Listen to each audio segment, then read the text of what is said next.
Bismillahirrahmanirrahim. Assalamualaikum warahmatullahi wabarakatuh. Selamat pagi semuanya. Apa kabar hari ini? Baik, semoga baik-baik saja dan tetap sehat ya. Berada di rumah. Baik, untuk berjumpa lagi dengan saya di sini di Mapel IPS. Dan pada pertemuan kali ini kita akan membahas tentang kondisi alam negara di benua Asia. Oke, baik. Kita saksikan di sini. Oke. Nah, yang akan kita bahas pada pertemuan kali ini adalah negara Jepang, ya. Negara Jepang, salah satu negara Asia yang terletak di Asia Timur. Oke, bisa dilihat petanya di sini. Oke. Selanjutnya, langsung saja. Oke, yang pertama adalah lokasi. Nah, ada lokasi itu ada dua, yaitu lokasi astronomis dan juga lokasi geografis. Lokasi astronomis adalah lokasi berdasarkan garis lintang dan garis bujur. Nah, letak astronomis dari Jepang adalah ini 30 derajat LU, 47 derajat LU, dan 128 derajat bujur timur sampai 146 bujur timur. Itu adalah lokasi astronomis. Kemudian lokasi geografis. Nah, lokasi geografis adalah lokasi yang didasarkan pada kondisi kenyataan di muka bumi. Nah, lokasi geografis ini kita bagi menjadi 4, yaitu di sebelah utara, kemudian ada sebelah timur, kemudian selatan, dan juga di sebelah barat. Nah, sebelah utara itu berbatasan dengan Laut Okhotsk, kemudian ada Samudra Pasifik di sebelah timur, kemudian di sebelah selatan ada Laut Cina Timur, Laut Filipina, dan juga di sebelah barat ada Korea Utara, Korea Selatan, dan juga sebagian Rusia. Itu adalah letak lokasi dari negara Jepang, yaitu lokasi astronomis dan geografis. Kemudian yang selanjutnya di sini ada iklim. Bagaimana kondisi iklim di negara Jepang? Nah, ini dia kondisi iklim di negara Jepang. Oke, iklim di negara Jepang itu ada iklim sedang subtropis, ya, sedang, kemudian menuju ke arah subtropis. Bisa dilihat di gambar di sini. Nah, itu ada warna-warnanya. Yang itu adalah warna yang sama itu adalah menunjukkan warna yang memiliki iklim sama. Itu adalah pembagian iklim di dunia. Nah, kalau di Jepang itu karena karena iklimnya iklim sedang menuju ke arah subtropis, maka di sana ada 4 musim, yaitu musim semi, panas, gugur, dan dingin. Nah, kapan itu terjadi? Nah, itu bisa dari sini. Pada bulan Maret, Mei, semi, Juni, Agustus itu musim panas, kemudian September, November musim gugur, kemudian Desember, Februari musim dingin. Nah, jadi ini ya, di sini ada gambarnya, bisa dicermati. Ini adalah pembagian iklim di dunia, dan bisa dilihat kalau di Jepang itu letaknya berada di hijau bagian yang utara, ya, belahan bumi utara, ya, gitu. Kemudian selanjutnya kondisi relief atau topografi, atau juga bisa disebut dengan bentuk muka bumi, ya. Bentuk muka bumi itu seperti apa kalau di Jepang? Nah, Jepang itu adalah salah satu negara di dunia yang bentuk wilayahnya berupa kepulauan, hampir sama atau hampir mirip dengan negara kita, Indonesia. Kemudian juga negara Filipina. Nah, ini adalah negara-negara yang bentuknya adalah kepulauan gitu. Nah, Jepang ini kemudian memiliki 4 pulau besar, ya, 4 pulau besar atau 4 pulau utama, yaitu ada Pulau Hokkaido yang berada di sebelah utara, kemudian juga ada Honshu, ya, kemudian juga ada Shikoku dan Pulau Kyushu yang berada di selatan atau di bawah, ya. Bisa disimak gambarnya nanti di sini, ya. Oke.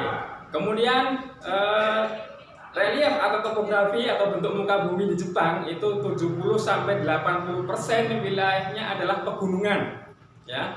Wilayahnya adalah pegunungan dan termasuk salah satu negara yang memiliki banyak gunung. Nah, itu adalah bentuk topografi atau bentuk muka bumi yang ada di Jepang. Kemudian 30%-nya itu adalah daratan yang terletak di sepanjang pantai di negara Jepang.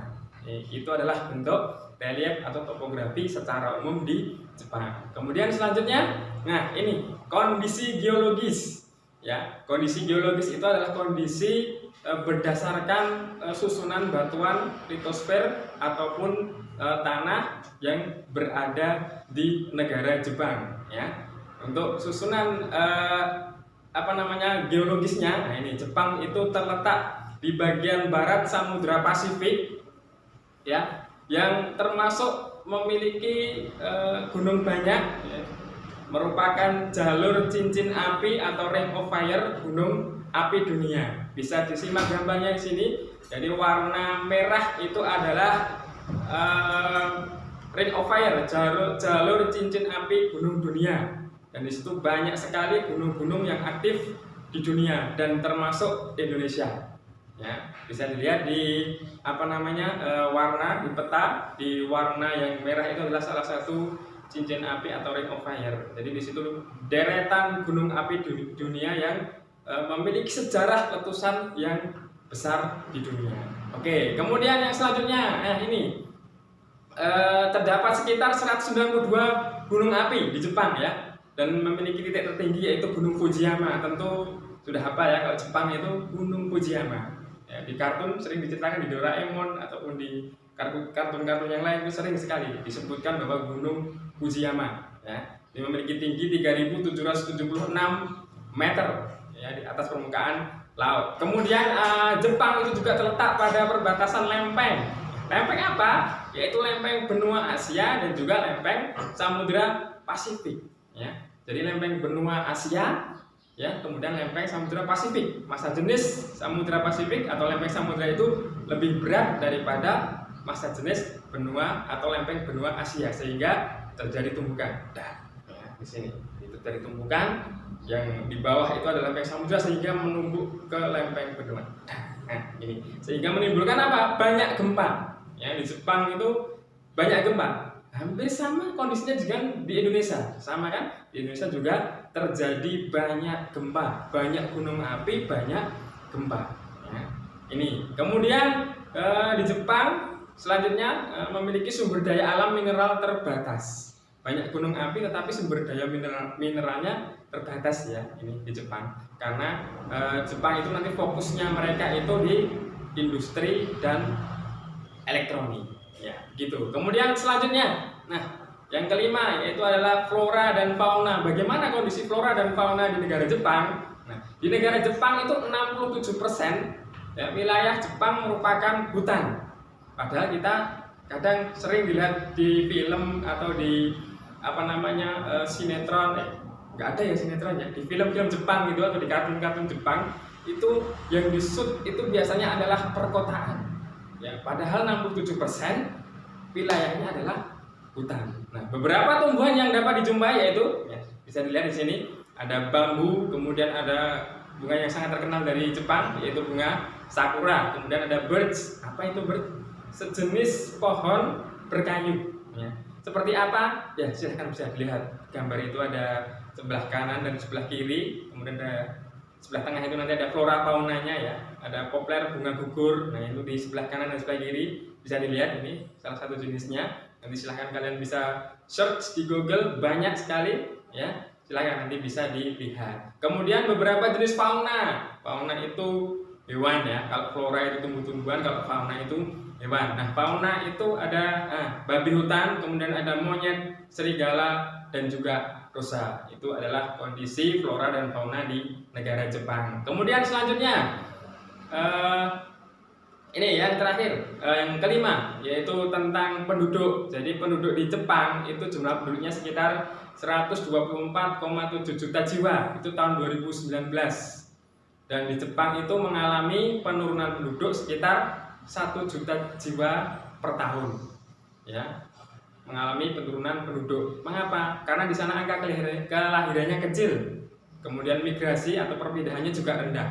Kelahiran kecil karena orang Jepang itu jarang sekali ingin menikah, ya.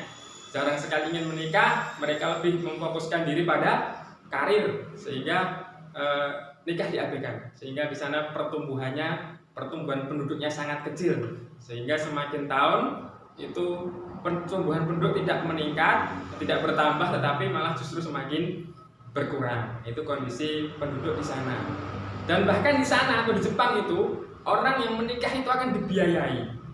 Ya, orang yang akan menikah kemudian punya anak, anaknya itu akan dibiayai. Mungkin sekitar kalau dirupiahkan punya anak satu itu ada 2,5 juta rupiah. Ya, akan dikasih biaya hidup 2,5 juta rupiah. Anak 2, seterusnya 3, seterusnya nanti akan dibiayai oleh negara Jepang. Nah, itu makanya di sana itu adalah salah satu strategi dari negara Jepang untuk meningkatkan pertumbuhan penduduk. Ya, gitu. Kemudian mata pencaharian. Nah, mata pencaharian di negara Jepang itu mayoritas di sektor industri. Ya, jarang sekali di sektor lahan pertanian itu jarang. Meskipun di sana banyak hutan, tapi penduduknya sangat jarang yang memiliki mata pencaharian di sektor pertanian. Mereka lebih terfokus di industri, baik industri telekomunikasi maupun industri infrastruktur yang lain. Contohnya adalah mobil, ya, kemudian ada alat-alat berat yang sering kita jumpai, ya, itu biasanya produknya produk dari negara Jepang. Nah, elektronik, kemudian ada mesin, ya, kemudian ada industri alat berat. Itu adalah salah satu industri yang ada di Jepang. Ya. Kemudian yang selanjutnya adalah terdapat beberapa etnis, ya, kalau di penduduk Jepang itu ada etnis Jepang itu sekitar 98,5%, kemudian ada Korea itu 0,5%, kemudian ada Cina 0,4%, dan lainnya atau campuran itu ada 0,6%. Nah, itu adalah salah satu beberapa etnik yang ada di Jepang. Ya, kemudian selanjutnya agama, ya. Kemudian agama di sana ada agama yang paling besar itu adalah agama Shinto, ya, 83,9%, kemudian ada Buddha 71,4%, Kristen 2%, dan yang lainnya itu sekitar 7,8%. Nah, presentase totalnya bisa mencapai lebih dari 100% karena apa? Karena banyak penduduk Jepang yang menganut agama Shinto dan juga agama Buddha. Nah, ini salah satu kuil Shinto, ya. Kuil Shinto yang merupakan salah satu agama terbesar di negara Jepang. Oke, baik, itu tadi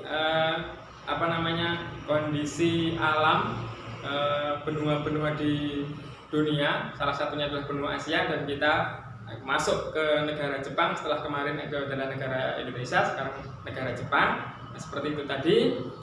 Semoga ini bermanfaat dan bisa kalian pelajari di rumah. Kemudian di sini cukup sampai di sini dulu pertemuan kita hari ini atau video ini. Semoga bermanfaat.